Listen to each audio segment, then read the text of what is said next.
पूर्व केंद्रीय मंत्री विनोद शर्मा व मेयर शक्ति रानी शर्मा अपने निर्धारित कार्यक्रम के तहत अंबाला शहर के सौंडा जंगली स्थित माता रानी चौक सेक्टर 8 व लक्ष्मी नगर स्थित शिवालिक स्कूल में आयोजित कार्यक्रम में पहुंचे। इस दौरान पूर्व केंद्रीय मंत्री विनोद शर्मा ने 11वीं व 12वीं के बच्चों को साइकिलें वितरित की। कार्यक्रम के दौरान अंबाला की मेयर शक्ति रानी शर्मा भी विशेष तौर पर मौजूद रही और साइकिल वितरण कार्यक्रम में साथ दिया। पूर्व केंद्रीय मंत्री विनोद शर्मा ने कहा कि उनका सपना है कि हर घर रोजगार दिया जाए और यह केवल आईएमटी स्थापित किए जाने के बाद ही संभव है।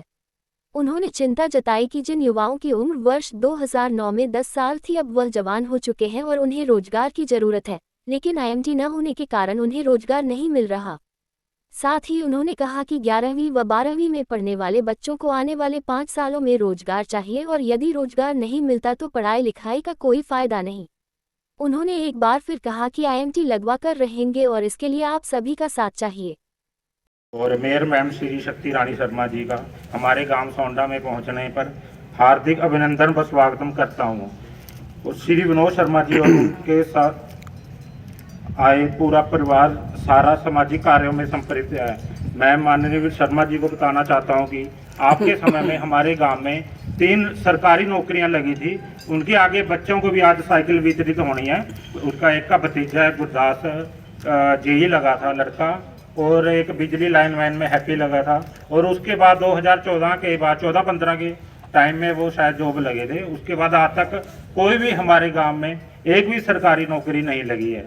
इसके लिए और मैं आप सभी साथियों को गाँव वासियों को बताना चाहता हूँ, लगातार 3 साल से मैं देख रहा हूँ कि मेयर शक्ति रानी शर्मा जी द्वारा फ्री मेडिकल कैंप लगाए जा रहे हैं। हमारे गांव में भी 2 बार कैंप लग चुके हैं और हमारे गांव से कम 10-12 लोगों की आंखों में बिल्कुल मुफ्त लेंस पड़े हैं, जो कि आज हमारे लिए ये बड़ी गर्व की बात है कि हमने एक ऐसे साथी का साथ दे रहे हैं जो कि हर समय 24 घंटे अपने हलके के लिए, अपने गांव के लिए और अपने पूरे शहर के लिए शर्मा परिवार हर वक्त खड़ा रहता है।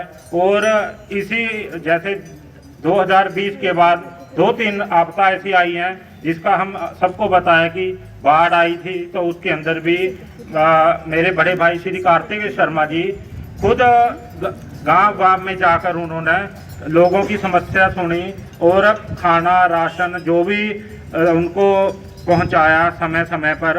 और मैं नग्गल गांव के बताता हूं, वहां पर कि इतनी बुरी स्थिति थी कि लोगों को 2-3 दिन तो बिल्कुल छत से ऊपर तक पानी था।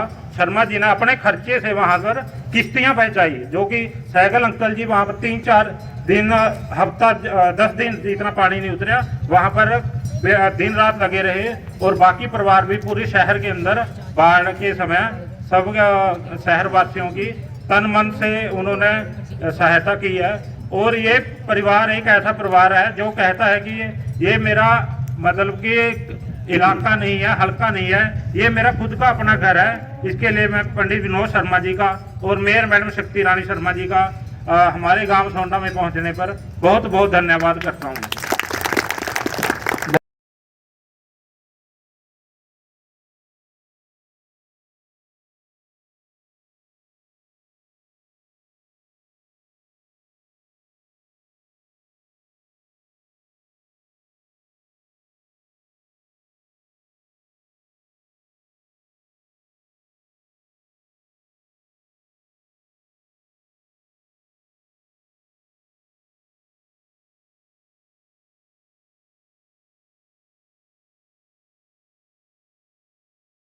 आदरणीय श्री मदन मोहन सिंह जी के, आदरणीय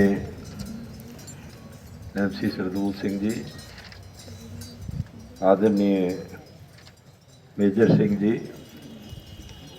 बलवीर सौंडा जी, आदरणीय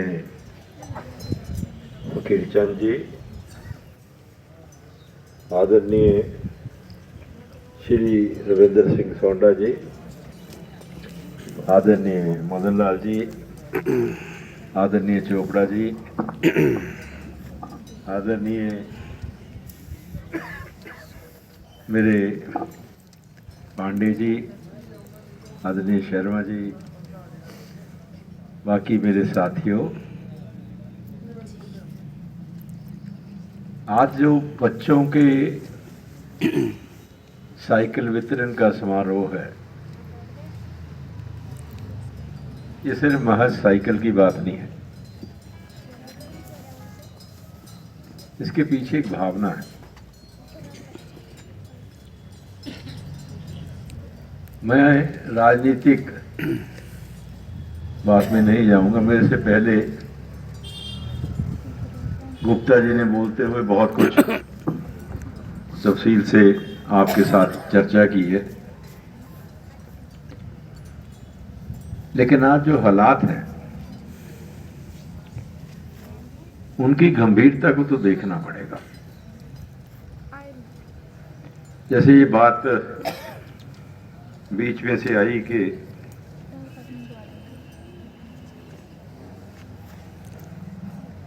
सरदूल जी ने कहा कि कॉलोनी है एक, उसको पास उसमें सुविधाएं देने के लिए एक एक्सीएन ने कहा, एक्सीएन ने क्या कहा कि ये तो जी अनऑथराइज्ड है। वो जब अनऑथराइज्ड कटती हैं तब नहीं आपको समझ होती, अब तो धड़ाधड़ कटवाते हो, और जब आपका मुद्दा सर जाता है तो फिर गरीब आदमी के लिए आप सहायता करने को तैयार नहीं। क्या होती है अनऑथराइज्ड? ये पहले ये पता करना चाहिए। एक जमीन के ऊपर तो किसी व्यक्ति ने खरीदी है, पैसे देकर रजिस्ट्री कराई है, और उसके ऊपर उसने मकान बनाया है। किसी की सहायता नहीं ली, सरकार की तरफ से सहायता नहीं, ये उसने अपने पैसे से मकान बनाया, क्योंकि वो सेक्टर 9, 10, 8 में जमीन नहीं खरीद सकता, गरीब है, इसलिए उसने वहां पे जमीन ली और मकान बनाया। अब किसी का ये भी जुर्म माना जाएगा कि वो अपने सर के ऊपर छत डाल रहा है, अपने रहने के लिए मकान बना रहा है, ये कोई जुर्म है? तो क्या करे वो? नहीं तो क्या सड़क पे सोएगा? और वो कितनी मेहनत और कितने वर्षों की मेहनत के बाद जो पैसा मिला, इकट्ठा किया होगा उसने 15-20 वर्षों में, उसको लगा के उसने 2 कमरे डाले होंगे, और कौन सा वो महल बना के बैठेगा? 2 कमरे डाले, आप उसको पीने का पानी नहीं दे सकते, आप बिजली के 2 लाटू नहीं दे सकते उसे। इसमें क्या अनऑथराइज्ड है? जब हम कहते हैं कि हमने हमारे पूरे प्रदेश में कोई भी घर ऐसा नहीं है जिसमें बिजली ना हो, जिसको पीने का पानी ना मिलता हो, या फिर जिसको सड़क ना लगती हो, कई जगह सड़क नहीं लगती, लेकिन ये तो मूलभूत लोगों की जरूरत है, पीने का पानी और बिजली।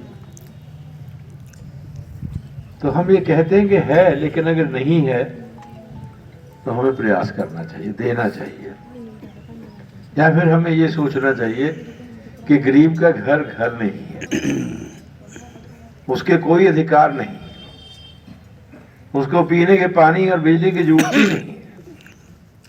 अगर ऐसी सोच है तो भाई ठीक है, कोई बात नहीं, आप नहीं करवाते तो हम करवा दें। कोई बात, तो ज्यादा समय की बात है, लेकिन किसी को बिना पानी के, बिना बिजली के रहने नहीं देंगे, ये नहीं बात चलती, ये मंजूर नहीं। तो आज जो हम साइकिल की बात कर रहे थे, तो ये बच्चे जो 11वीं और 12वीं में हैं